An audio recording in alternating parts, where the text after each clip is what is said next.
Savorovoro Ambovombe Androy tsy mitetika asa no ratsy fa ny amboletra.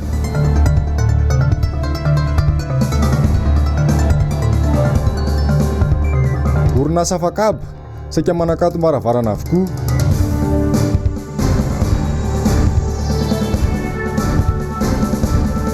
KMF Knoe ny vahoaka ve no mafilo sa ny mpitondra no tsy tohiteny.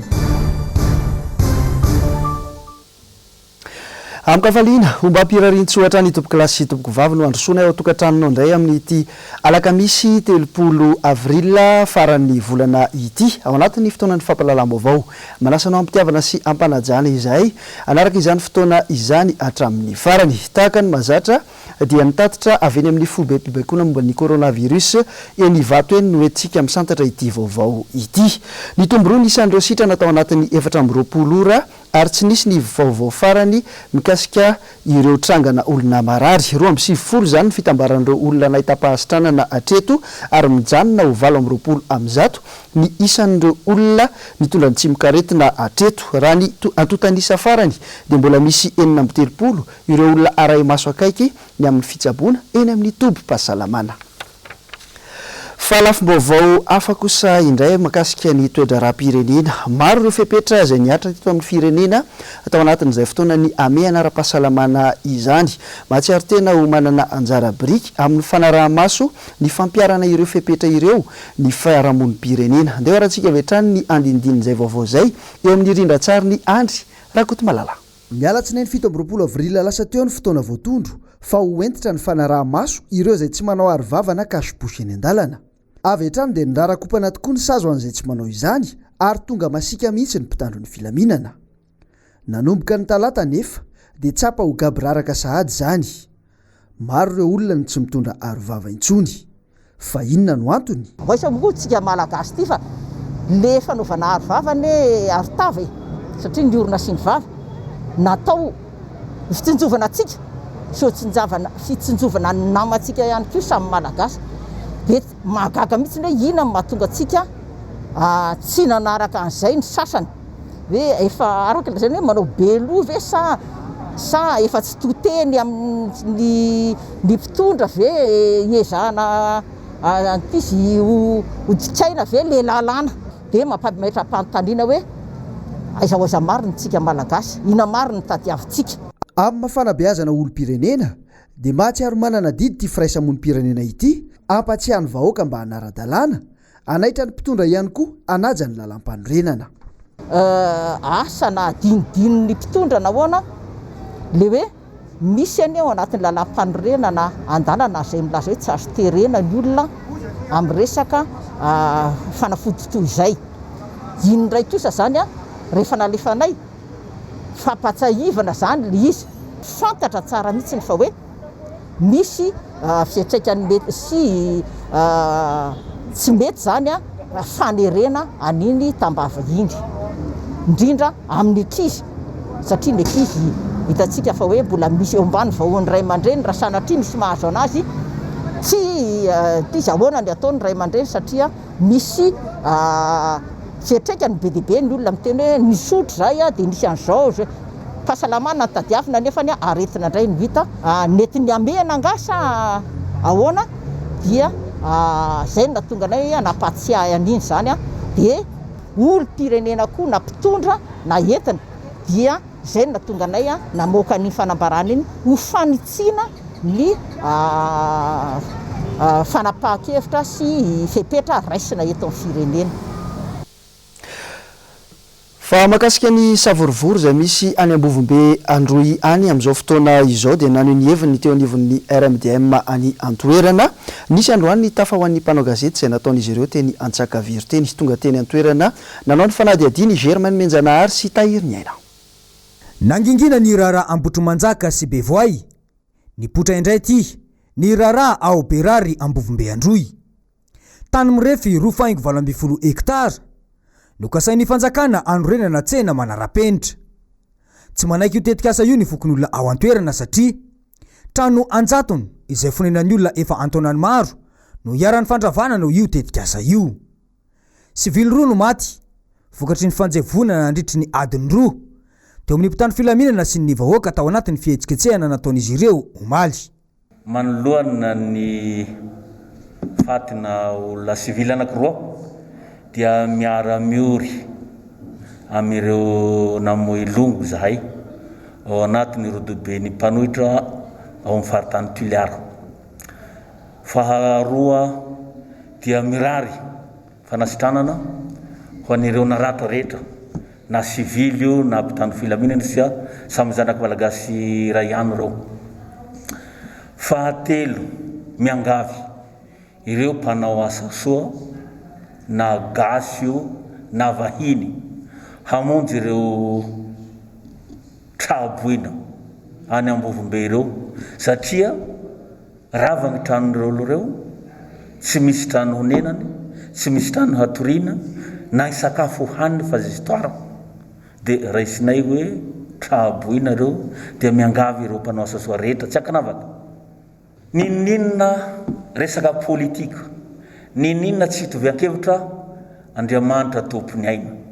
Tsy tokony halatsa-drato ireo zany ny gasy toy ny gasy rehetra. Ninina fototra zay fandatsahana zay dia tokony hatsapa ny gasy rehetra hoe Andriamanitra irery ihany ny tompony aina. Takina ny fanadihadiana ho an'izay tena tompon'ny fanakorotanana na ny fanjakana na ny mponina ao an-toerana ho hiatrany ny fanazavana. Ambovombe tany malalaka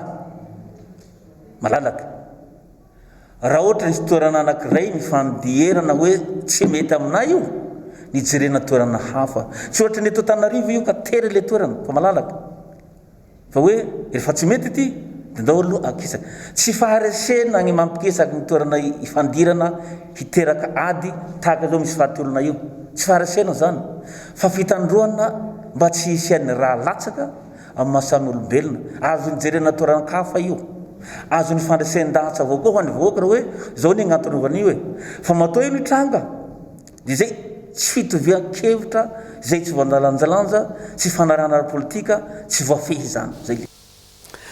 Fa araka ny fampitam-baovao farany voaray avany an-toerana moa dia nisy olona 5 ny voasambotra tao aorianany ny savorivory nitranga tany Ambovombe Androy Omaly iny. Olon-tsotra ny roa tamin'ireo olona nisamborina ireo, ny iray kosa dia mpitamboly eo anivon'ny commune urbaine Ambovombe ary ny roa hafa dia ireo adjoint au maire any an-toerana. Lalay nambava ny teny anivon'ny gendarme Androany ihany koa nisy olom-baombaoka tsy miankina mila vonjy Filbert momba ity raharaha ity ary misy mpiara-miasa aminy ihany koa mbola karoina. Raha ny fanazavan'ireo mponina sy ny mpiara-miasa any an-toerana ihany koa moa dia noho ny tsy fitovi-kevitra ara-politika eo amin'ny député mila vonjy sy ny solombaombaoka avy amin'ny antokon'ny fitondrana ao an-toerana no anisan'ny antony izao anenjehana ny député mila vonjy izao.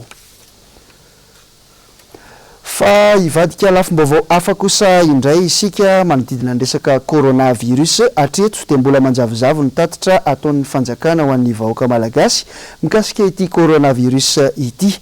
Nisy androany ny fanadihadiana manokana izay nataon'i Germaine Menjanahary sy Mathieu Princy. Aretina mampitondra fahaisana ny firenena izay tratrany ny coronavirus. Piasa maherin'ny 3.3 miliara eran-tany no atahorana ho very asa no ity aretina ity araka ny tatitra farany. Navoaka ny fikambanana iraisam-pirenena momba ny asa na ny OIT. Mila famailona arak'izany ny ady amin'ny coronavirus ity mba tsy hisin'ny fahavoazana goavana eo amin'ny firenena iray. Hatramin'ny anio ataontra tamin'ny 20 ary ny testa vita moa zany dia 8,903 nisan'ny testa moa zany izay no vita ary tsy nisy zany atao anatin'ny testa natao omaly atoandro ka hatramin'ny anio tamin'ny 12 atoandro indray reo olona vaovao zany atranga vaovao na ahitana ny tsy mikaretina coronavirus. Ny sitrana kosa dia nisy anankiroa zany hoe 2.20 zany hatreto no isan'ireo sitranyity valanaretina coronavirus ity teto Madagasikara araka ny teninao hoe tao anatin'izay 270 andro zay Babi Stéphane ary 430 reo mbola manaraka fitsaboana. Ny atao hoe tranga atahorana zany ny soritra retina atahorana ny fahaseporana be izay ilana famelomanaina na ilaina oxygène aloha dia tsy misy ihany koa ary tsy misy ny maty zany nandritra izay 270 andro ny adivantsika tamin'ity valanaretina Covid-19 ity. Hatreto dia tsy tena mazava ny serasera ataon'ny fanjakana momba ny fomba fiady amin'ity aretina ity eto amintsika. Raha ny antotanisa azy farany dia manodidina 5 tapitrisa ny vahoaka malagasy 730 ny fitiliana vita atramin'ny atoandro teo, izany hoe aotra faingoray isanjato. Raha araky ny fanazavana izay azo dia 30 isanandro ny fitiliana vitantsika eto Madagasikara. Manana ponina manodidina ny telo etsy i Mayotte, 3,000 mahery ny fitiliana na ny testa vitan'ity firenena ity atramin'izay nisiny tsy mikaretina tao aminy, izany hoe 100 isanandro ny olona vita fitiliana ao amin'ity firenena ity. Raha toka 4 no maty raha ny taray marika voaray farany. Ny fantaniana mipetraka avy hatrany dia ny hoe azo amaritana ny fifehezana ity aretina ity ve ny taray marika ny fitiliana vita eto amintsika io. Nambara mantsy fa arakaraky ny stady na ny antanatohatra no ametrana ny paikady adivana amin'ity aretina ity. Iandry stady firy indray zany vao anao fisorohana matanjaka. Mbola fantaniana mipetraka ihany koa hatreto ny momba ny fanaraha-maso ireo olona sy ny fitiliana any amin'ny faritra. Faritra telo no iarany ameana ara-pahasalamana dia Antananarivo, Fianarantsoa ary Toamasina. Raha ny tatitra izay navoaky ny OMS na ny Organisation Mondiale de la Santé dia mahatratra 2 tapitrisa no marary ny tazomoka, raha toka 700 no maty ho an'ny taona 2020 sy 2020. Ary raha ny fantatra dia ahitana azy ity ny any atsimo ary ny antsinanana. Zava-dehibe ho an'ny malagasy ny serasera matotra avy amin'ny fanjakana mahakasika ireo aretina roa ireo. Fa eo amin'ny tontolon'ny fandrararana dia maro amin'ny malagasy no mivelona sy miasa amin'ireny orinasa fakaba ireny. Ankehitriny anefa vokatry ny fandalovan'ny coronavirus eto Madagasikara dia maro amin'ny malagasy no misedra olana ary misedra olana ihany koa ny orinasa. Nanao ango-baovao mikasika an'izay Asin'Andriamalala sy Tokiramarolà. Noho ny krizy teraky ny Covid-19 manerana izao tontolo izao dia misedra olana goavana tanteraka ireo mpiasa eto amintsika, indrindra ny mpiasa sy ny orinasa fakaba. Raha ny fanadidinana natao dia saika efa nanakatom-baravarana avokoa ireo orinasa fakaba noho ny tsy fisian'ny asa ary efa misy ihany koa ireo efa mikasa ny anakatona izany. Ny fanontaniana mipetraka dia ny hoe aiza ho aiza ny fandraisana ndraikitry ny mpitondra fanjakana amin'izao fahamaroan'ny malagasy very asa izao. Efa misy ve ny fiomanana maty-paika isorohana ny krizy ara-tsosialy ao aorian'ny fandalovan'ny coronavirus eto Madagasikara? Hanao ahoana ny lafiny ara-toekaren'ny Madagasikara ao aorian'ity krizy ara-pahasalamana ity? Ho an'ny fivondrona be ny orinasa fakaba eto Madagasikara dia miatso ny fitondram-panjakana mba hanapirofo fa manana ray aman-dreny-pia izy ireo. Ny avrila zao efa amin'ny herinandro ity tsika androany ny faran'ny volana avrila tokony misy karama betsaka amin'ireo orinasa ireo noho le olana ara-bola zay tsy alo na tsy alo feno na tsy alo mihitsy ny karaman'ny olona. Nefany rehefa ny ady hevitra tamin'ny mpikambanao amin'ny syndika CTM zay tamin'ny herinandro ambony dia tena miantso vonjy zareo satria miteny ny orinasa fa maninona izahay mandohetra mampiodina n'ity fanjakana no lasa anjorom-bala indray rehefa tonga izao krizy zao ary trabona mitovy amin'ny olona rehetra koa zay satria arak'izay tsy fisian'ny asa zay arak'izay tsy fisian'ny vola ao anatin'ny orinasa zay tanomenana moa tsy rehetra dia ao anatin'le trabona koa zany ny mpiasa rehetra ao anatin'ny tsy ny sehatra fakaba ihany fa ny orinasa rehetra eto Madagasikara mihitsy hatramin'ny kely indrindra ka hatramin'ny mety ho lehibebe samy sahirana daholo dia manao antsoavy zany mba hijerena ny sehatra formel tompoko mba ahafahana manampy farafaharatsiny azahoan'ireo olona ireo mbola miaina. Farafaharatsiny aloha miatrika an'izao an'izao mandra-pahitany izay fivoahana amin'ity krizy ara-pahasalamana ity satria rehefa tsy vita zay dia ahina tompony ivadian'ity krizy ara-pahasalamana ho lasa krizy ara-tsosialy raha ohatra hoe tsy hanam-bola ahafahana miatrika amin'ny farafahakely ny tsirairay. Fa eo amin'ny vaovao ny fitanterana kosa indray dia nampiantso mpanao gazety teny Ambaranjana teny Androany ireo fikambanan'ny mpitatitra eto Madagasikara ao amin'ny zotra regionaly, nasionaly, ny urbain ary ny suburbain ny mahakasika ny olana sedrain'izy ireo amin'izao vanim-potoana ny coronavirus izao. Manome 420 ora ny fanjakana izy ireo ikatsahamba olana ihany koa. Ny andindinin'izay eo amin'ny sariny Andrakoto Malala fanady adiny Jessica Miray. Ny tsy fanarahana ny lalàna ny asa-pitaterana zay ataon'ny mpitondra fanjakana vitsivitsy zay ataontsika hoe maro loatra ireo ataontsika hoe fanapahakevitra zay mifanohitra. Raha tsy ilaza atsika zao raha nomena lalana izahay araky ny fivoriana zay natao tao ministera mahakasika ny fitaterana an'ireo olona ijinjavary any Ambatondrazaka zay miainga any amin'ny faritsy ny Vakinakaratra ka ho any amin'ny faritsy ny Alaotramangoro dia lasa afaka hitatitra an'izany daholy ny mpitatitra rehetra ka omena autorisation nefa mazava tsara voalaza ny lalàna ny asa fitaterana fa misy ny zotra régional ary misy ny zotra national ka lasa ampiady anay mpitatitra ara-dalàna sy professionnel amin'izany asa izany. Manaraka an'izany dia ratsika mahalala fa na ny zotra urbaine na ny suburbaine zay efa nomena lalana hiasa ka nanaraka tsaka ny sy andavany ny toromarika nomen'ny fanjakana dia mahatsapy izay fa misy fatiantoka tanteraka noho ny pitsopitsony be dia be zay tokony fampitohy amin'izany asana izany. Manaraka an'izany dia misy koa ireo olana zay miatsa amin'ny mpitatitra tahaka ny ohatra raha ilaza antsika ny patenty ny visite technique ny assurance zay tsy miasa izahay amin'izao nefa dia tsy maintsy efainay le izy izany rehetra zany. Manaraka an'izany koa ireo amin'ny mampitatitra anay noho ny terrain lalàna izay anatsara ny fitaovana eo ampelantananay dia misy ireo mpitatitra zay raha statistika jerena dia any amin'ny 70% mpitatitra dia manavao ny fitaovana dia mindram-bola amin'ireny microfinance reny kanefa misy ny microfinance zay tena tsy te halala na tsy manaraka ny teniny Andriamatoa filoham-pirenena tamin'ny fotoan'androny ka mbola manery anay andohan'izany isam-bolana ihany. Olana sedrain'ny mpitatitra eto Madagasikara avokoa izany amin'izao fotoana ame anara-pahasalamana izao. Fikambanan'ny mpitatitra mampivondrona ny urbain, ny suburbain, ny régional ary ny national izy reto. Ny vondrona ka namoaka io fanambarana io androany. Nisy kosa avy eo ny fifampidiniana natao tamin'ny ministry ny fitaterana. Tsy hitany vangana loatra aloha ny valin'ny fifampidiniana ho an'ny androany. Na izany aza nanamafy kosa ireto fikambanan'ny mpitatitra fa 420 ora no omeny ny fanjakana amoahana vahaolana aingana. Fa na dia teo azy izao fionana tamin'ny ministry ny fitaterana izao dia nangataka ny iona amin'ny filoha ihany ireto mpitatitra ireto.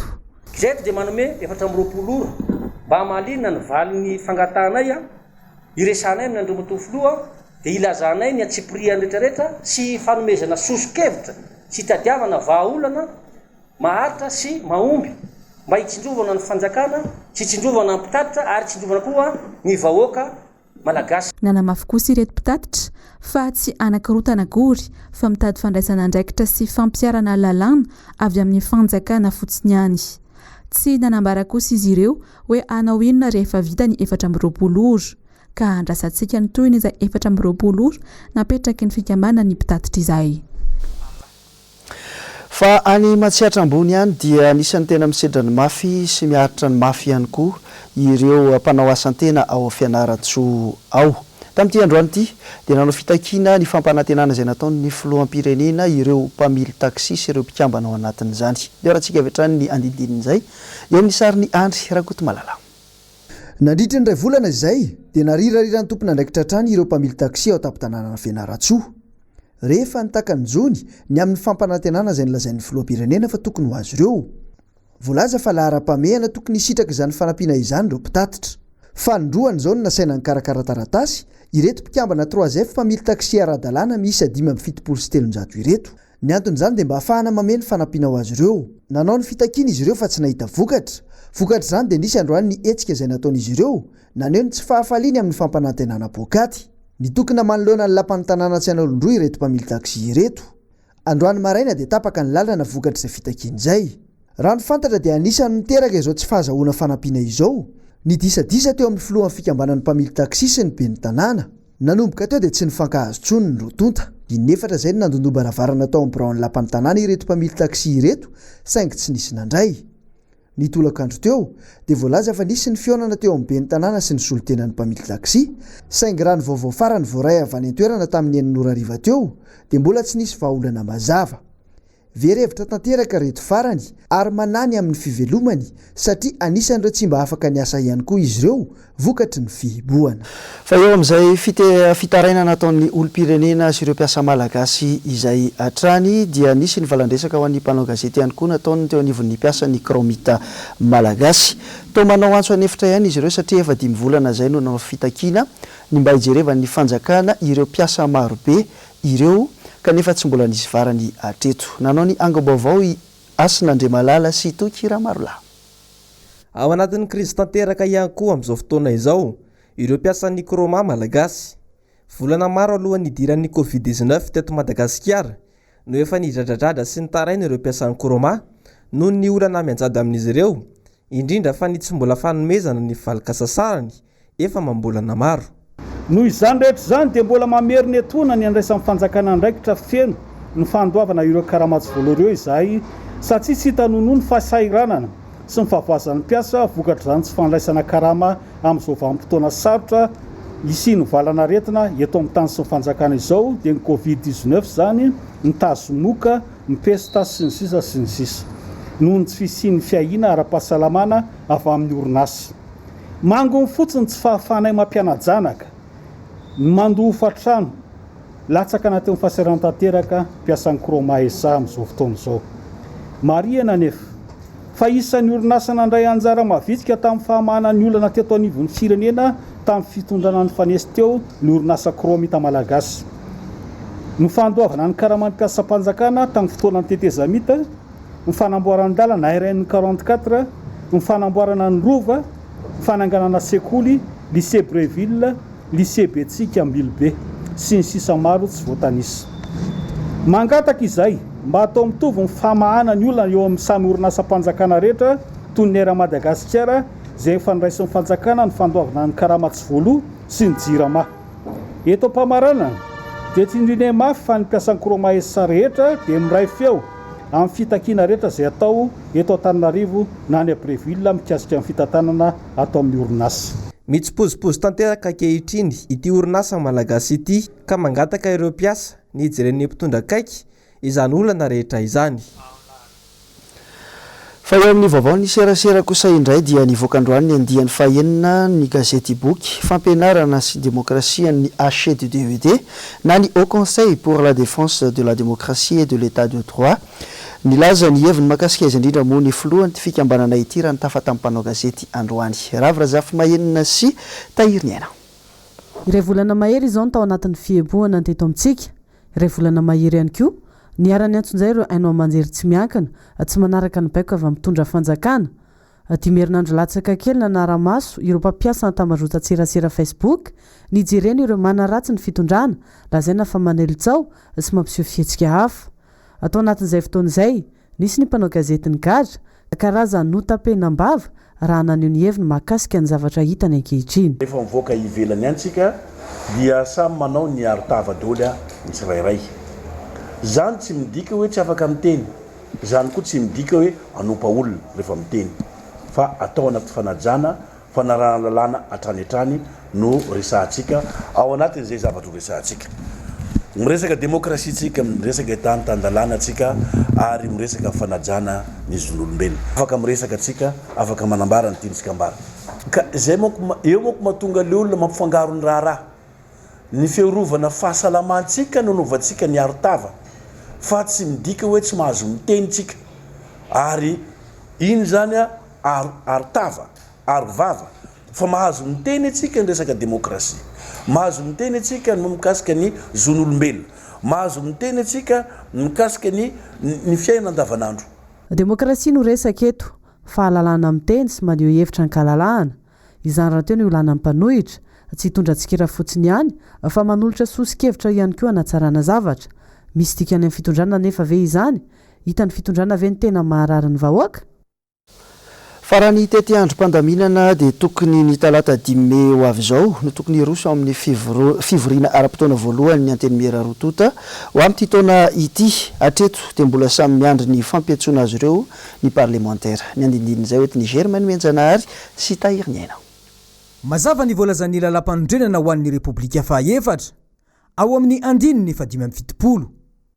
mivorindro isan-taona ny anteny mera ka ny talata voalohany amin'ny volana me no anomboan'izany ary maharitra 80 andro raha ny nambaran'ny filohan'ny anteny mera-pirenena anefa dia miandry ny fanapahan-kevitry ny filoha-pirenena ny amin'ny rotsona na tsy amin'ny fivoriona ara-potoana io miandry ny fiantsona anay izahay hoy ireo solombavam-bahoaka atreto zany dia mbola miandry ny fiantsona anay solombavam-bahoaka hiatrika ny fivoriana ara-potoana eny anivony anteny mera-pirenena araky ny fanambarana izay nataony ny filohan'ny anteny mera-pirenena nefa dia mbola miandry an'izay mety ho fanapahan-kevitry ny filoha-pirenena amin'ny alahady ho avy izao no andraisana an'izay fanapahan-kevitra na iroso na tsy amin'ny fivoriana ara-potoana ny solombavam-bahoaka vonona ny solombavam-bahoaka avy amin'ny atokotiko Madagasikara satria ao anatin'ny fivoriana ara-potoana zany ahafahana miady hevitra tsara manoloana ny toedrarà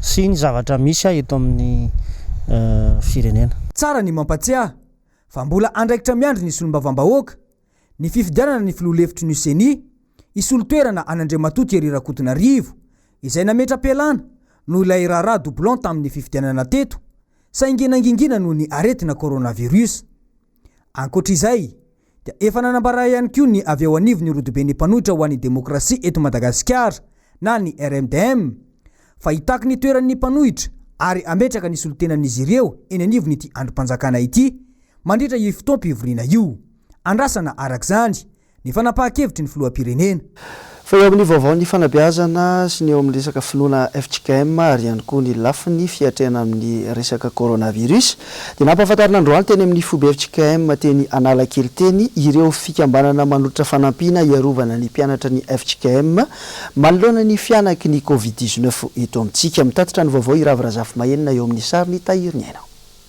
Ireo sekoly FJKM eto Antananarivo, Fianaratsoa ary Tomasina hatreto no atao laharam-pameana omena tosika ara-pitaovana iarovana ny mpianatra amin'ny aretina, arovava, gel désinfectant, fitaovana fakana maripana, savony no omena ireo sekoly.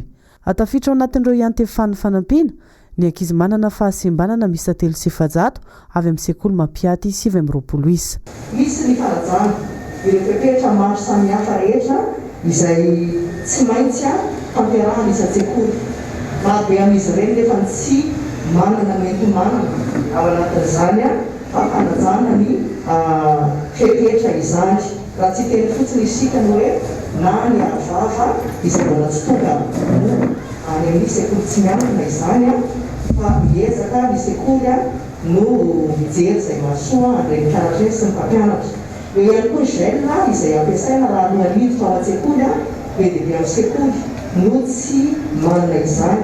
Dia isaorana rehefa tompoko fa nanomina ny antso avy hatrany ary nanolotra fanampiana mitentona eninalina sy 5 hetsy sy 120 tapikisa ariary. Ankoatra ny fanampiana ara-pitaovana, tafiditra ao anatin'izay ihany koa ireo mpampianatra sy hitaletsekoly tsy nandray karama nandritra ny rovolana izao misy 720 sy 500 sy 3 arivo. Dia amin'ny fanetsetena no amidana ny antsonareo ary dia anorana leravola 3 tapitisa ariary.